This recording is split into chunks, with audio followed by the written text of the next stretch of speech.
يا أيها الذين آمنوا اتقوا الله ولتنظر نفس ما قدمت لغد واتقوا الله إن الله خبير بما تعملون ولا تكونوا كالذين نسوا الله فأنساهم أنفسهم أولئك هم الفاسقون لا يستوي أصحاب النار وأصحاب الجنة أصحاب الجنة هم الفائزون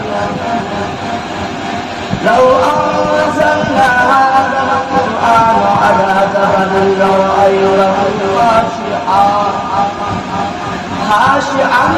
متصدعا من خشية الله